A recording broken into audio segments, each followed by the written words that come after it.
I've just done this and here we are again. So yes, hello, we are the Pomegranate Grove and this is our weekly podcast. And our podcast is all about things to do with tarot, astrology, mythology, anything mystical and marvelous. We could very well kind of like add to our podcast repertoire. Anyway, I am Mandy, also known as Mandy on the Moon. I'm in Cambridge, UK. This is Cassidy. Hi, Cassidy. I'm Cassidy. Hello, Cassidy the Cardslinger. I'm over on the west coast of Canada. And I am Sharon, also known as Tarot Squirrel, and I am in the United States of America in Georgia. Yes, and we are very, very international. We have some of our lovely Patreon members here. So we have Ia. Introduce yourself. I'm Ia and I live in Norway. Fantastic. And John? I'm John. I live in Norfolk in the UK, up the road. Yes, up the road from me. And last but by no means least, Cardcaster Kevin in Florida. Wonderful. Okay, so Cassidy, would you like to just sort of tell us what tonight's topic is? So the topic, as you probably saw when you clicked on it, is called When Your Tarot Cards Get You in Trouble.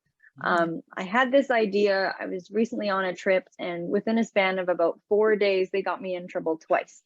And I texted everyone in the group and I said, we got to do a podcast on this because I want to know what's happened to both of you. And, you know, anyone who's been a tarot reader, there's probably been a point where they've gotten in trouble with their cards. So that's what we're going to dive into tonight. I'm looking forward to it. So yeah, just before we get into the topic, we do have like events going on all the time. Like, for example, every Friday evening at 7 o'clock UK time, we have something called Astrology Chat. And every week we will choose a different astrological topic, but we don't just talk about it. We kind of like demonstrate it using the charts of everybody who attends the meeting. So, you know, if you're kind of interested in astrology, even if you're a beginner, you'll go away with a bit more kind of understanding about something relating to astrology, which you should be able to kind of grasp what it's about when you see it demonstrated with your chart and everybody else is there. So I just thought I'd mention that one today, but we've got lots of other events as well, but that is a regular one every Friday night. Cassidy, if you just want to mention how you can get involved in these events. Yes, so our whole lineup you can find on our website, www.thepomegranate.grove.com, and you can see our schedule of events. We have anywhere between 2 and 4 events going on every week. We've got various series, recurring events, mini readings, learning tarot techniques, spread of the month, all kinds of stuff going on. So check out our website and you can get your tickets, or you can join Patreon and access to those will be included in your membership. So, yay. So come on then, Cassidy, what happened? Okay. What happened on your travels? They're kind of short stories, but fun nonetheless. So, and this one I want to throw out there to the tarot community, especially people who travel with their cards, because I want to know if this has happened to anybody else, because it happened to me twice. When I was leaving, I was flying out of the Victoria airport, and I just had my little carry-on backpack with me, and it got, you know, went through the thing and it got shuffled into the, you know, we need to go through your bag carousel. So I can't remember what I thought it was. I think I thought, oh yes, okay, what I thought it was I've got a necklace, and it's a hummingbird necklace, and it's made of silver, and it comes to a really sharp point. And I was like, I wonder if they're gonna think that that's too pointy or something. So when he pulled me aside, I'm like, I think what you're looking for is, you know, in a small pocket, to describe where it was. And he's like, that's not it. And he goes through my whole bag and he pulls out my tarot deck. It's just, it was my Jean Noblet deck. It doesn't have anything on it that's metal, and it is a deck of paper in a little paper box in a bag. And he pulled that out. He's like, this is what I'm looking for. What? So he takes it back and he has to scan it again. And then he goes to open it. As we talked about with the whole, you know, don't let other people touch your cards. I don't mind if it's like friends, family, whatever, but I'm like, you have gloves on and you have touched everybody else's things. if he's going to open it, I don't want to make a scene because you're in an airport and they need to go through your things. But at the same time, I'm like, I don't want this gentleman's, you know, grubby little fingers getting all over my cards, even though that was my travel deck. So anyway, all he does is he opens up the flap and sees that it's a pack of cards. And this is, so again, he scanned it twice by this point. He sees it's a pack of cards. I'm like, it's just the tarot deck. And he, you know, tucks it back in, puts it back in my bag, and he's like, you're free to go. No further explanation. I don't know why it even flagged up, but it is a pack of paper, people. So I thought that that was strange enough. Then I flew out of the Athens airport on my way home, and there it was fine. It was in my bag. But it was when I flew out of Heathrow again that the problem rearose. I had bought a new deck in Greece while I was there. And Mandy, you had given me a deck while I was at your place. And so by the time I'm flying home, I had 6 packs of cards in my 2 carry-on bags. And I have it in, yeah, so 2 bags. I have a backpack and then a small bag. And we're going through security and both my bags get flagged into the problem pile. No way. So again, I had a couple of decks in one bag. And the first bag is where she pulled out the exact same deck. She flips through it. But as she's going through my bag and she's looking for it, she said, do you have tarot cards in here? And I was like, yeah, as a matter of fact, I do. And she goes through the bag and pulls out the thing. And she's like, oh, here's the one, takes it away, swabs it and puts it through the thing, whatever, brings it back out. And she's like, okay, you're fine. Then grabs my other bag. She's like, do you have any more decks in here? I was like, I think there's at least 4. I do this professionally. And she goes into my bag. And the problem deck was the new deck I had got from Greece. Now this deck, it didn't come with a box. It's literally a pack of cards with an elastic band around it.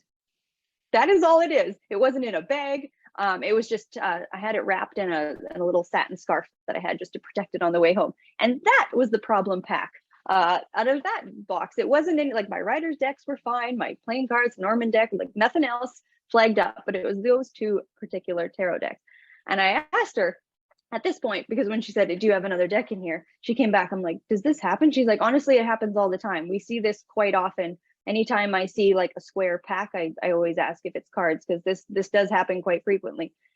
And I'm just sitting here putting my scientist cap on. Why would a pack of paper, a pack of cards flag up on an x-ray machine going through the airport security? Anyway, it happened to me in those 2 occasions in 2 separate airports. And I like, have you ever heard of this? Anyone ever had this happen? Any of you guys? Yeah, I haven't heard this happen, but now when you said that, why would a pack of cards come up, you know, be flagged? As I just know, recently Anna Luisa, she posted the link. It was on YouTube, and there is a person who is, you know, describing the card paper, you know, the tarot cards and playing cards.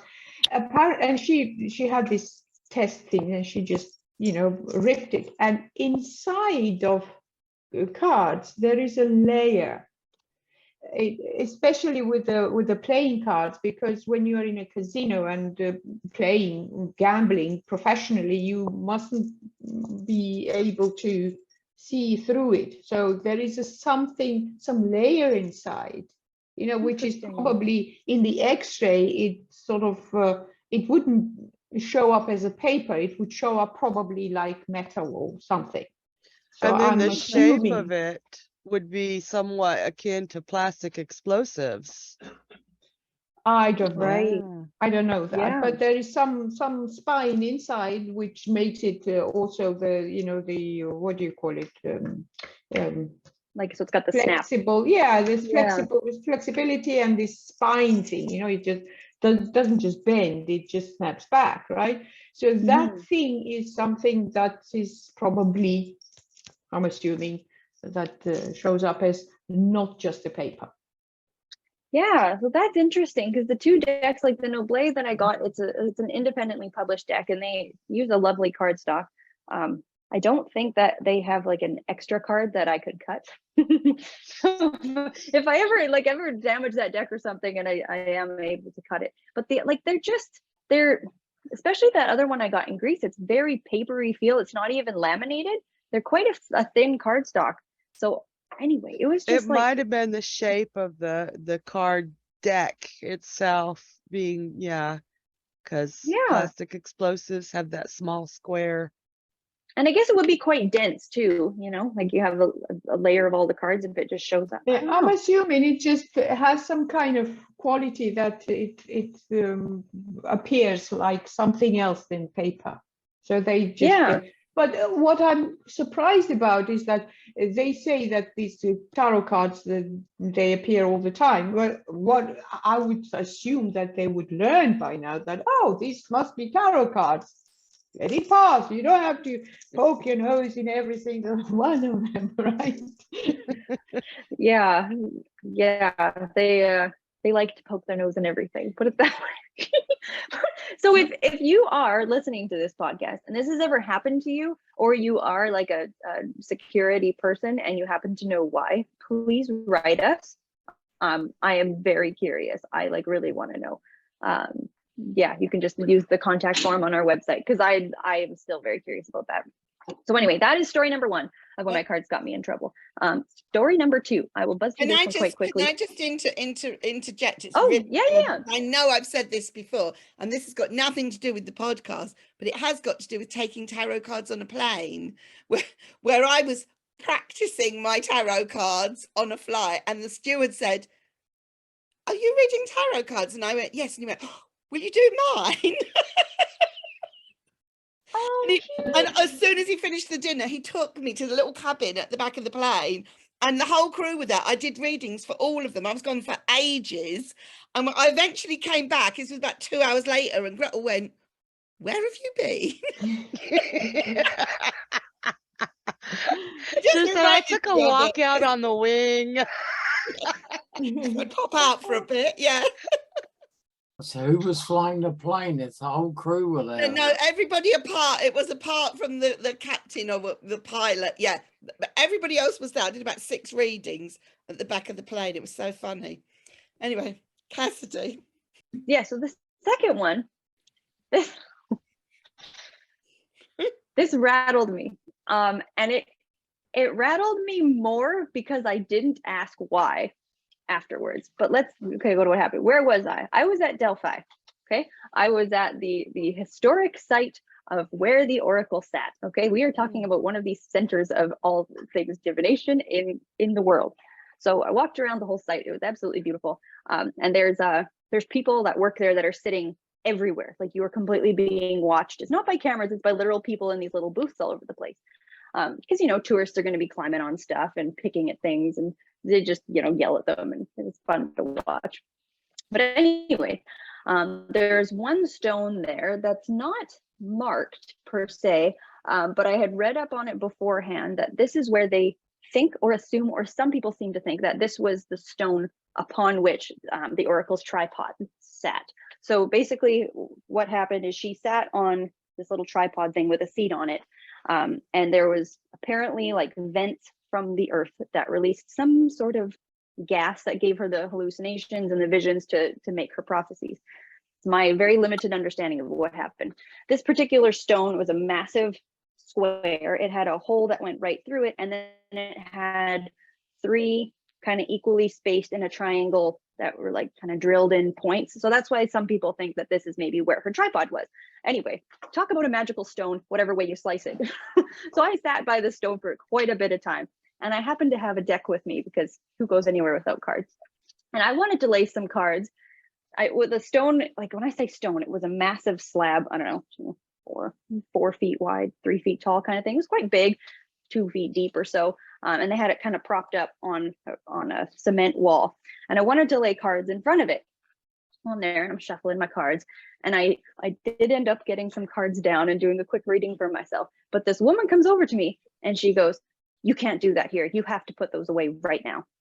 And I was like, oh, okay, I'm sorry about that. And I happened to just, you know, like take my cards and just put them around the stone. Like, I was standing there shuffling them for a minute, and I never touched the stone. I was not being disrespectful from my perspective. You know, I wasn't being a tourist making any problems. I'm literally standing there with my cards shuffling, and I just, you know, laid my cards in front of the stone. But yeah, she came over, and those were her words to her. You have to put those away right now. You can't do that here. And I kicked my butt. that my response to her wasn't, "I'm very sorry, why not?" I didn't even ask. I just was like really taken aback, and I'm like, oh, I don't want to be, I'm respectful of the historic site that we're at. I was like, oh, I'm really sorry about that. I didn't know. There's no signs anywhere, right? So I just packed my cards up and put them in my bag and left. And that was the second time my cards got me in trouble. But I don't know. I don't know if it was like her particular problem with me, or if it was like an issue of the site. So again, if anyone else has been there, had their cards and had different experience, please write us and let me know. Because I don't know if it was.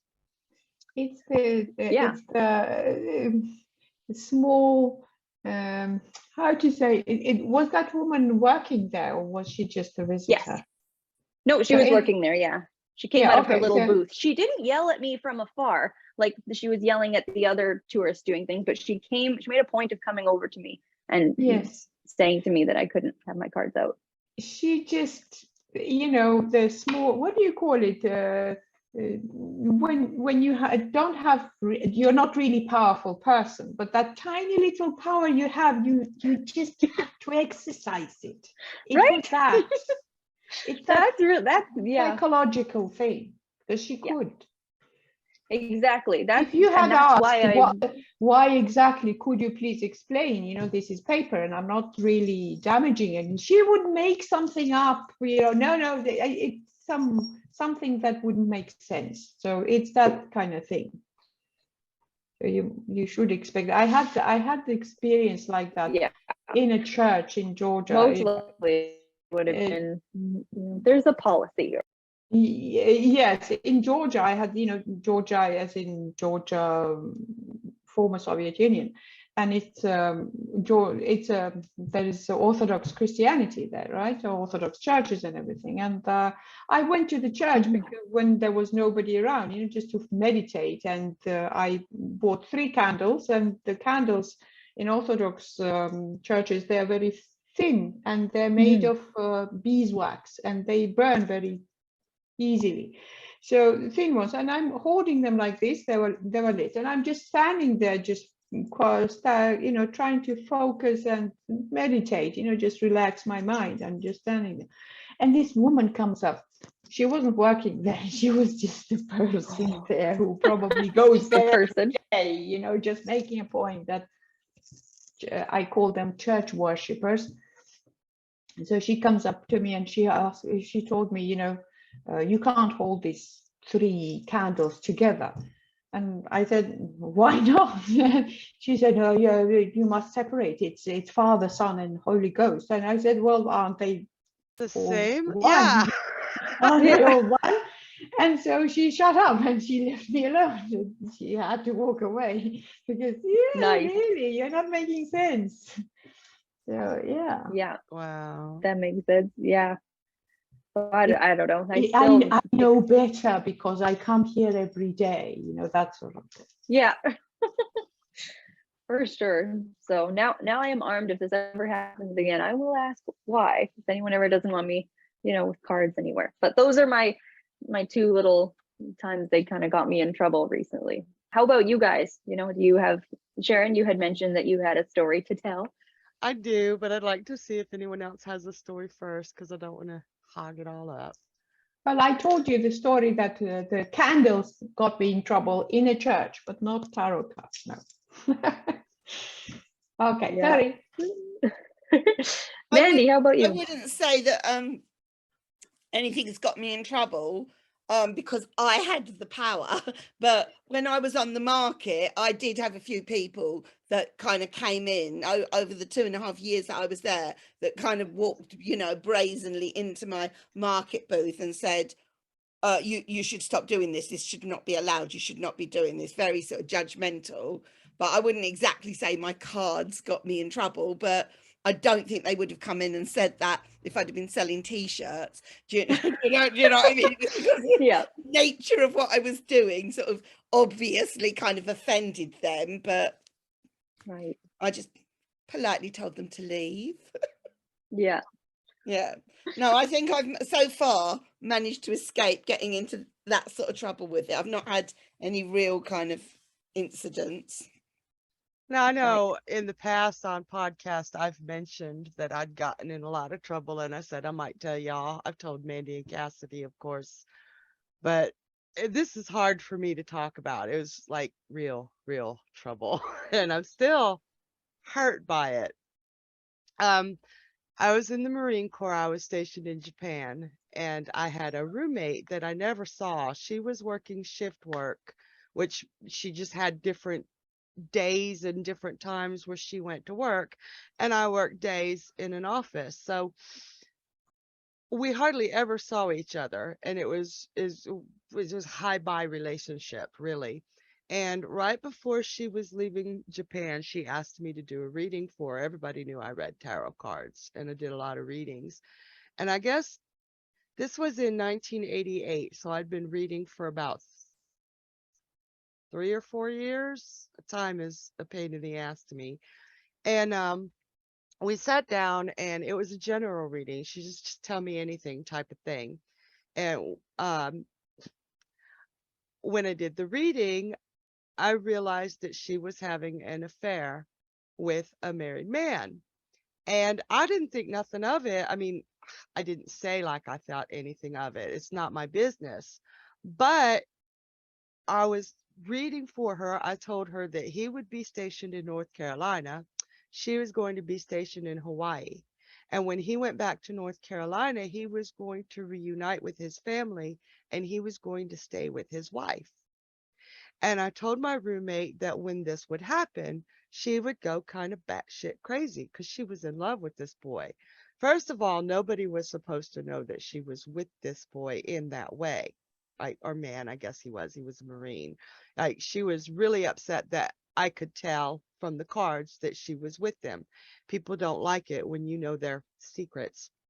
And but I told her that when this happened, that she was going to react very violently and very self-destructively, and that she had to be very careful not to go getting drunk and breaking stuff and getting in trouble, or she would be kicked out of the Marine Corps. Like, very specific reading. And all she kept saying was, I can't believe you even know. How can you even know? You're not here. You never see us together. How do you know? I was like, it's in the cards. Well, it freaked her out. So he gets stationed in North Carolina. She gets stationed in Hawaii. He goes back to his wife, and she goes batshit crazy. She's drinking, she's breaking rules. She got kicked out of the Marine Corps. But the whole time that led up to her getting kicked out of the Marine Corps, she would tell stories about how I cursed her and how I made her act like this, that it was my fault, right? So this, fast forward to a year later, I finished out my time in Japan, and then I went to Texas for another military school. And it was an Air Force school. So we were pretty much all on a first name basis. And Marines didn't have name tags. We didn't have our last names on our name tags. Hung out with a bunch of Marines in Air Force who knew me as Sharon. And I'd say about 2 weeks before I was stationed to go to Japan, we were talking, and I mentioned my last name. And all the Marines at the table were like, "You're who? You're Sergeant Kennedy?" And I was like, "Yes, I am." And every last one of them bitches stopped talking to me. Like, right then and there, I'm like, okay, what's going on? Nobody would tell me. I finally get to Japan. My first day there, I was pregnant with my son. I was about 7 months pregnant with my son. Um, People were throwing rocks at me. The roommate that they put me with was one of my closest friends from Japan, and she made me sleep on the top bunk. And every time I would fall asleep, she would kick me through the mattress in the stomach. I am not kidding.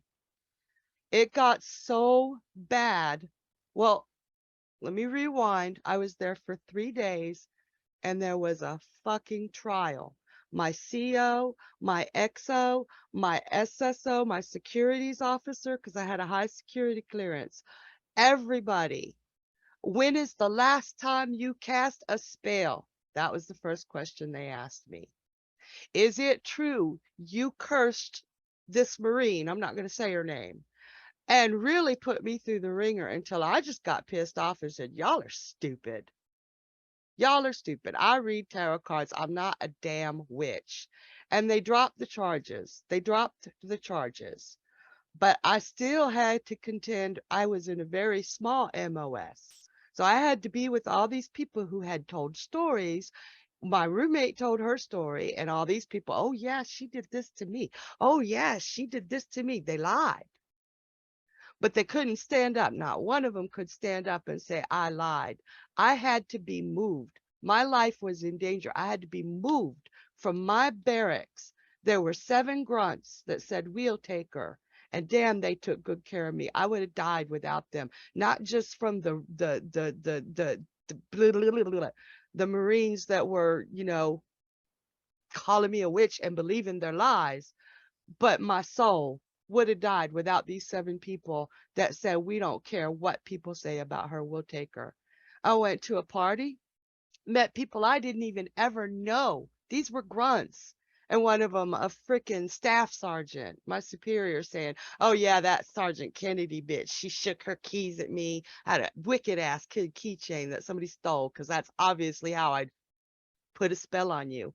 But he was like, she tried to put a spell on me, shook her keys at me, and I slapped her right upside the head. And I was like, dude, do you even know who I am? And when he found out who I was, that man turned white as a sheet. It was bad. It was stupid. It was like, what the hell is going on here? But I was a lifer. I loved my Marine Corps. My God, I loved the Marine Corps. And I was damn good at my job. I was going to stay until we had to do some piss tests. And I know that sounds vulgar, but that's what we call them. And they put me in charge as the monitor because I was pregnant. I was getting urine samples every 2 weeks. And my freaking securities officer, one of the highest ranking officers in my command, starts screaming in front of God and everybody that she will not go in the bathroom with me because I might curse her pee. Yeah. Yeah. And I was like, I got to live with these people. It's a small MOS. There's never, ever more than 30 of us at any given time, anywhere. All these people been telling us shit to each other. And I left my Marine Corps. And I did not speak, my mom said, for about a year. And I did not read for about 2 years. And that is a harsh getting in trouble. It's not lighthearted. It's hard for me to talk about. And all I could think was that they lied. And none of them had the balls to come up and said, I'm sorry. And everybody's on mute. So take over, somebody, before I start bawling. Well, I could take over. That was a witch hunt. You know, It was 1989. actual. It was just the Yeah. year that Wicca was given, we were given permission. I wasn't a Wiccan. I'm a Christian. It was the year that Wiccans were given the permission to put their religion on our dog tags. Mm. But it's not about Wiccan religion either. It's a witch hunt, and it's a hysteria, and it's the same hysteria that was in Salem when the girls took that ergot, you know, and But you would they had think some that wouldn't hallucinations. happen in this And century. it does happen. Me Too thing is, I mean, it's not all about that, of course. I'm not saying that, but there is some of it, you know, because in your case, she cursed Me Too. That was a Me Too, That because wasn't me too. they enjoy that. They enjoy the attention. There is a lot of those people who enjoys attention, and psychologically, you know, that's how they draw attention, and saying, oh, I'm a victim, you know, and a boo-hoo, you know. I'm not saying all of them are like that, of course not, but there are But like some who are. shame on all of those people who just took this person's word. And I hate that, like you said, all these people jumped on the bandwagon of lies, but nobody thought to come up to you and you know, it with good intentions to be like, hey, what's your story? What's your situation? You know, And why did these nobody even were ask you my or talk to friends. you These about were it? people I had read for that I helped. Yeah. You know, And they those knew seven you as a grunts, person. those I seven think grunts didn't know me from Adam. And they said, this is not right. And they did. They saved my sanity. They saved my life. yeah, because yeah, and also the thing is that the reason it escalates like this is that it is almost impossible to prove one way or another. That's why they dropped charges, because they couldn't prove it, because the law is innocent until proven guilty. And how do you prove if somebody, even if you had put a curse, they wouldn't be able to prove it, and you wouldn't be able to prove the opposite. It's just impossible. It's not No, done. no. So it's witch hunt, and it's very subjective thing, and that's the thing. That's Yeah. why it escalates, It because you can't prove it. hurt my feelings so bad. And it Sure. still hurts. I mean, I get very shaky when I talk about it. I look back, it's still like fresh, the pain. And the fact that I allowed myself to be so messed up by it that I put down something, my tarot card, something that is such an integral part of me. It is part of who I am, that I would allow myself to not be me. I'm so glad that I pulled my head out of my ass and said, no, I am who I am. Those people who took you in and who saved your life, do you still are you still in touch with them? Yes, I am. The ones that are So alive, yes. this is I was going to come to the point, is that the way wherever you were before that, those were not the right people for you. So the universe arranged it so that you found those people who were for you, who you still are in touch with, and those who were not aligned with you, so to say, they just fell away. Yeah. Just Yeah. everything just fell into place with that incident. And it was 7 grunts from the same barracks. They took me to their barracks. There were 2 females, and I was roommates with them. And then there were 5 males. Two actually came with me from my MOS. They'd never jumped in on the bullshit. They Mhm. came with me. They left with me to the barracks. Mhm. And these people completely, they did. They said, what's your story? Who are you? What are you? What did you do? And I know I left around December, but for Thanksgiving, we all rented this one really big hotel room, and I cooked Thanksgiving dinner for all of them. And they made me go barefoot because they said it was only fitting that I'm barefoot and pregnant and in the kitchen. And and and one thing that we did for Thanksgiving, we stayed up all night and we were like, what's your talent? You know, so each of us was able to show what our special talent was. And mine, I did read for them there. I read for them. But when I left the Marine Corps, I put my cards down for 2-3 years. Hmm.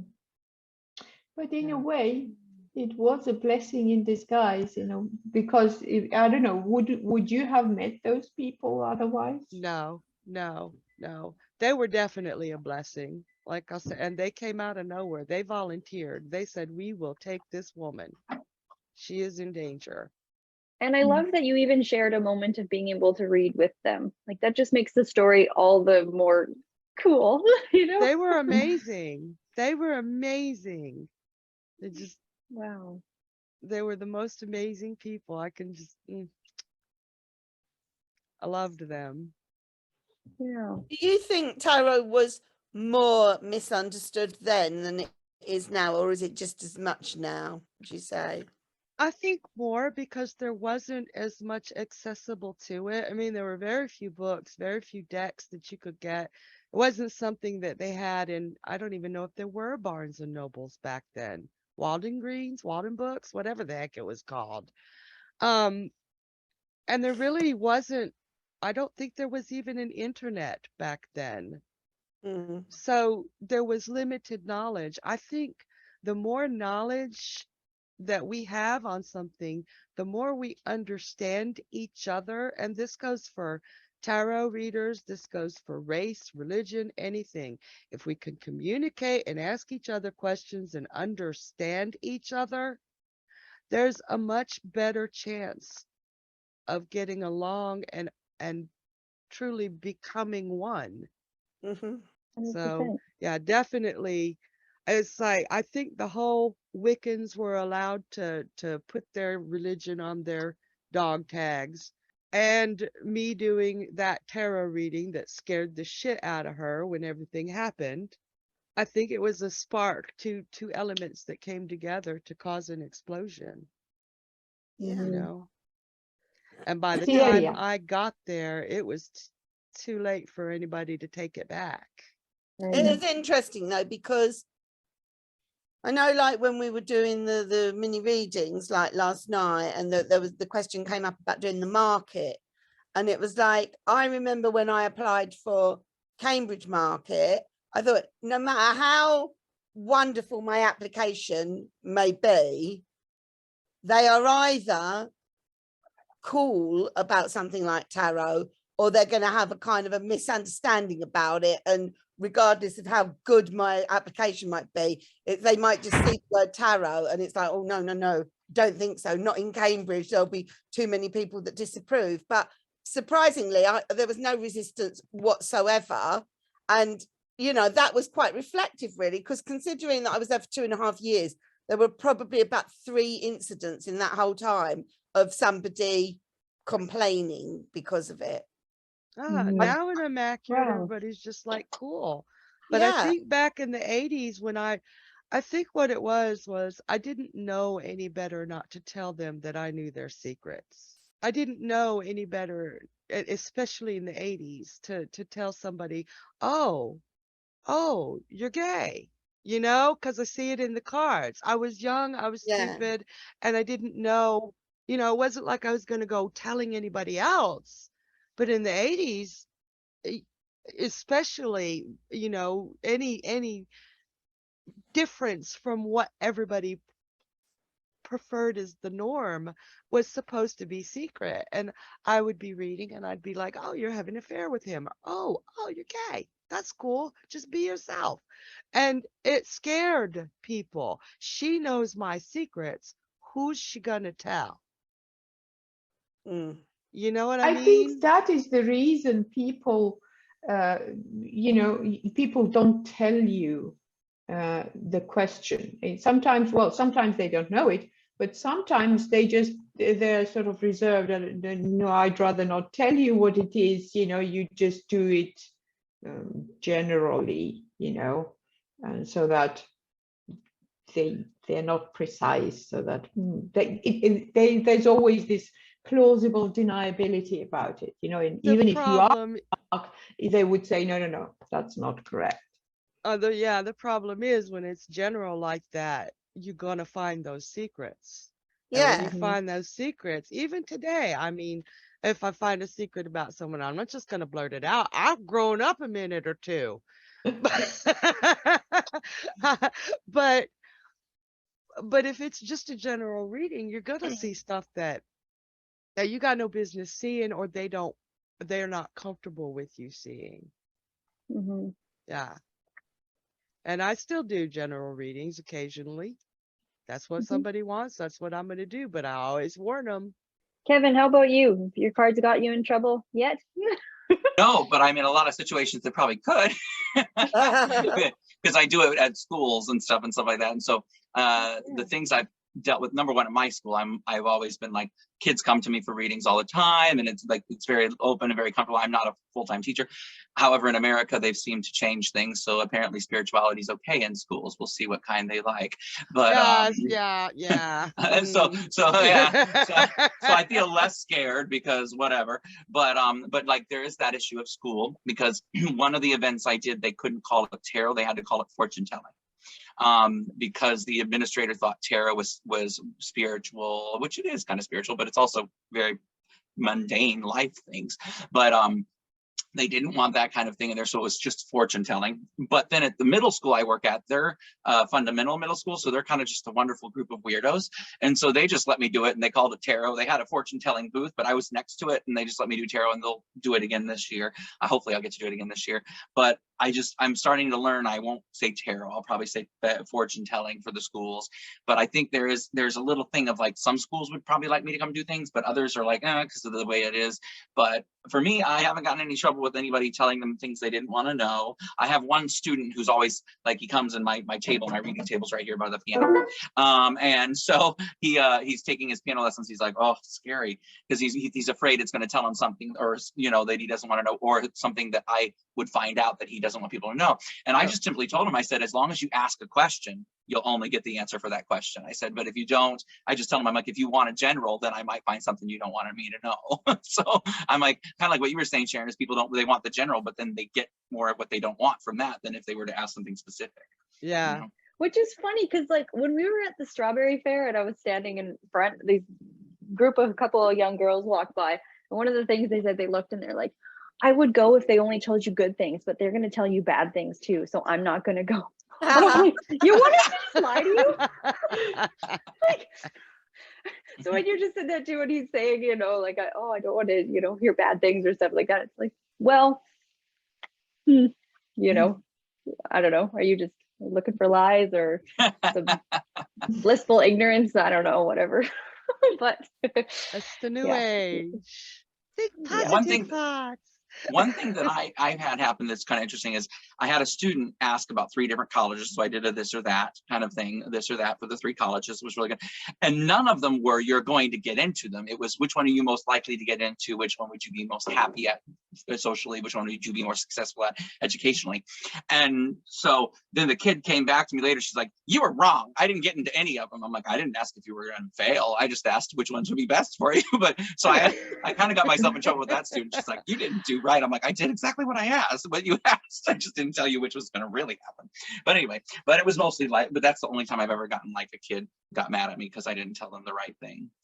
Yeah, exactly. Yeah. If you get into this college, it will be like this, like this, like this. If you get into that one, then it will be like that.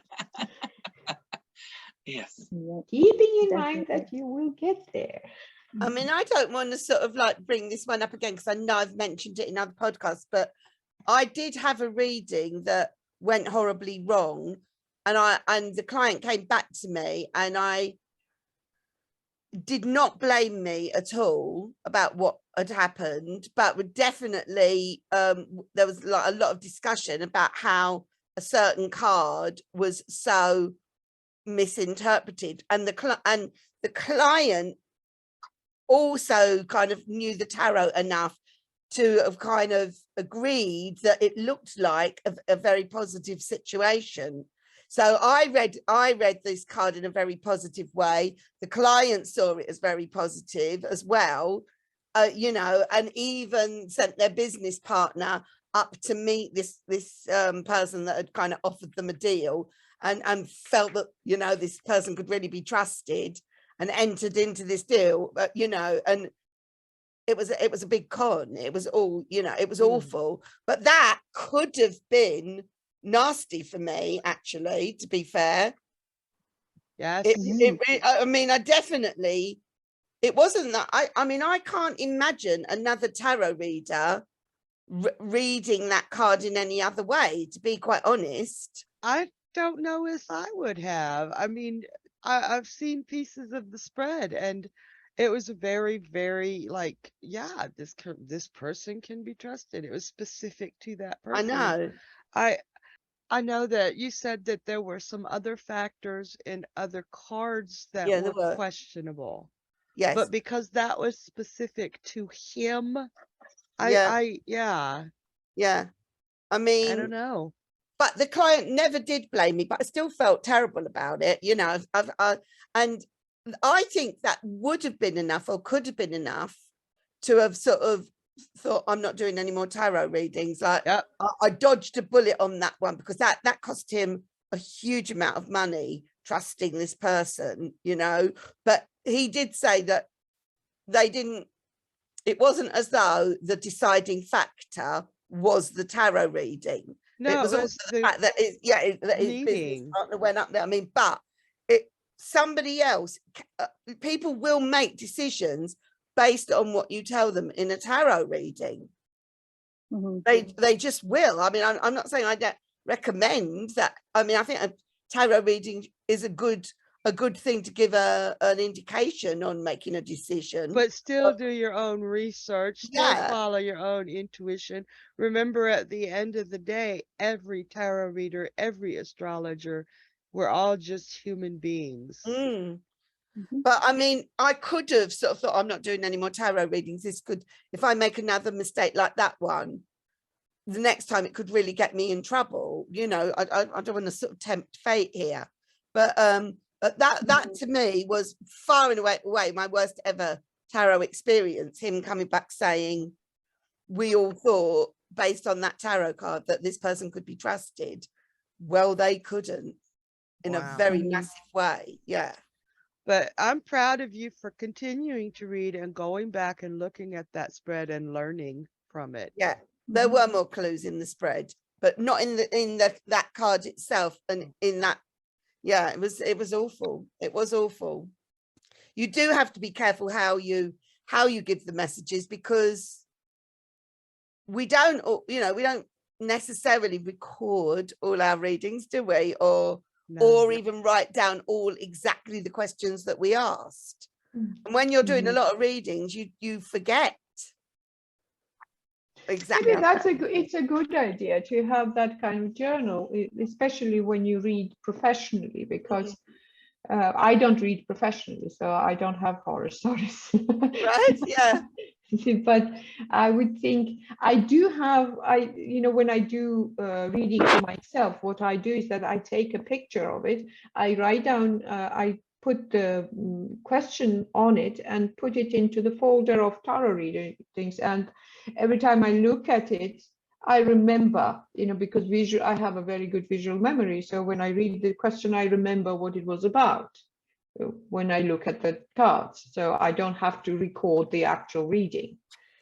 So I just do way too many readings. Yeah, exactly. Now I'm thinking about it, you know, when I do readings for my friends, they come back to me and tell me that, oh, do you remember you told me that and exactly that happened? And yeah, I don't remember. Exactly. Yeah. Exactly. I use this. I have my little journal because I have issues with short-term memory. And when I was taking lessons from Mandy, I'd always forget what the questions were and where they were. So I just started doing that. So I do have kind of, but it's chicken scratch, but I can go back and look and be like, okay. But the one thing I forget to do is put what was there. But for the questions, I have to use that, or I will forget what the questions were. Right. Or one could do it with important questions, you know, something like long readings, like 1 hour readings. Luckily enough, on this particular client, where I mean, this was a few years ago this happened, like, you know, touch wood, nothing bad has happened sort of like since, or before, nothing that ever compares to it, right? But this particular client had quite a lot of readings with me and knew that I was going to be asking a lot of specific questions. So they'd sent me all the questions beforehand, before the reading, so that I could look at the questions and maybe tweak the wording and everything like that, and maybe work out a spread that would accommodate it. So I had all of the questions in writing. I still had that, which was unusual for me, that I had it all written down, exactly what the questions were. And I'd also, because that reading had happened online, it was it was online, so I'd sent him a photo of the spread. So I actually Mhm. had evidence of exactly which card it was and exactly what question was asked. Mhm. So, you know, it was, yeah. I mean, all the information was there. It wasn't one of those readings where, well, I can't really remember it sort of thing. No, it was very kind of documented, but that was unusual for me. Yeah, I did have a situation where someone came back in a similar situation where I did have it documented. I think I even had a recording of it, or at least notes. And that, And it was about a particular person. sorry. They wanted to know if this person was going to come back, or, you know, over a specific timeline. I think it was like within the next month. And I did see that that connection was going to come to fruition. It was going to happen within the next month. And I remember this very key position, this key card that said, he needs to have a way to access you. This person does not have your phone number. It was a work related thing. And it's like, Right. every time you see each other, you're busy at work. Like, in order for this to happen, he needs to have a way to contact you. And she had come back to me kind of 3 weeks into the month and said, oh, this hasn't happened yet. And I reiterated, does he have your number? Does he have some way to contact you? I'm not seeing him doing the first step where he's not going to ask you for his number, but if he has it, he will contact you with it. And then she got very upset that my prediction was not coming to pass, but I had it documented from before that there was a caveat to my prediction. She wanted to know, could this happen? I saw that it really could, but this was something she really had to do. And then it just was such that she was not willing to, she didn't want to make the first move, but it wasn't even the first move. It's like, just give him access to you when you're not both busy at work, kind of a thing. So yeah, I do, like, I have had that one moment in time where I don't think I ever brought it up to her, because I'm like, I'm not here to rub this in your face or anything, but I want to know for myself, did I or did I not say a particular thing had to happen? There was something you had to do in Yeah. order for this. And a lot of my predictions are tied to an action you take, something Yes. happening, you know, Yeah. you changing your approach or you not changing your approach. You know, there's things that happen on different things we decide to do. So. I was saying to Sharon, I did a double reading recently. Like, two people came and they sort of like shared the session. So I did the first person's reading, who wanted a general reading, and I said, okay, well, shall I just get you guidance and sort of like what you need to hear right now, as you want it general? Yeah, that's fine. So I did my usual general reading, got them guidance, got some very sort of specific details from it. Everybody happy. Got to person number 2, who just sat and listened to person number 1 and went, I don't want guidance. I've had a tarot reading before where she just put down the cards and she told me everything that's going to happen to me. That's what I want. And I went, okay. So can you do that? And I went, I can do that. I said, but are you saying to me, I just want to get this clear. Are you saying to me that you don't want to actually kind of have any empowerment, personal empowerment, or any kind of control over kind of what's coming up in your life? You just basically want to kind of like sit back and let things come to you and happen to you, and you want me to tell you what they are? Yeah. And I thought, Oh, I get that all the time. Just tell me what will happen to me. and I just thought, okay, I mean, like, to me, that is such a kind of non-helpful reading. That's maybe it's because I'm Aquarius. I don't know. It does seem shallow. It seems shallow. It seems like it does not have depth or complexity or anything more to it other than responsibility whatsoever for your own kind of like future. It's Yeah. just kind of Friend like, Anita completely. and I, we have this dream of when we're old ladies, we want to be in the same old folks home, right?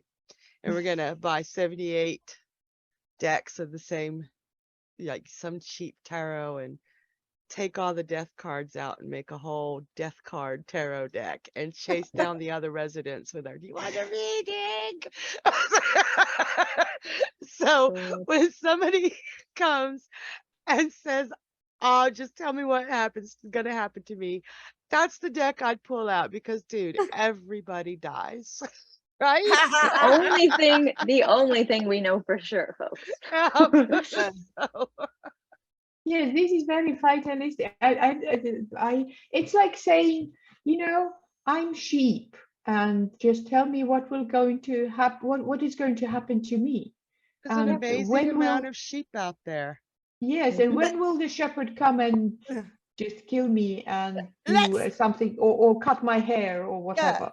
let's just say on this predictive reading that every card I turned over was a wands card or something. Do you know what I mean? And say I got like the magician or whatever, and I was getting a lot of kind of like take action cards. It was almost like I'd been banned from giving any advice or recommendations. Like, if you do this, you should do this or whatever. It's kind of like the whole thing was kind of like the whole conversation prior to it was like, this whole thing has to be really kind of like passive on their part, and it just all has to happen to them. I thought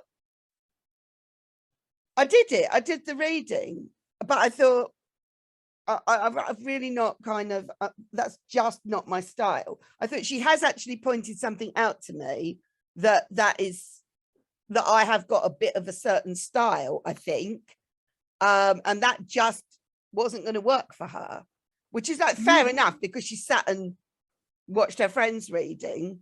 But that's not the sort of reading I want to do. Yeah, me neither.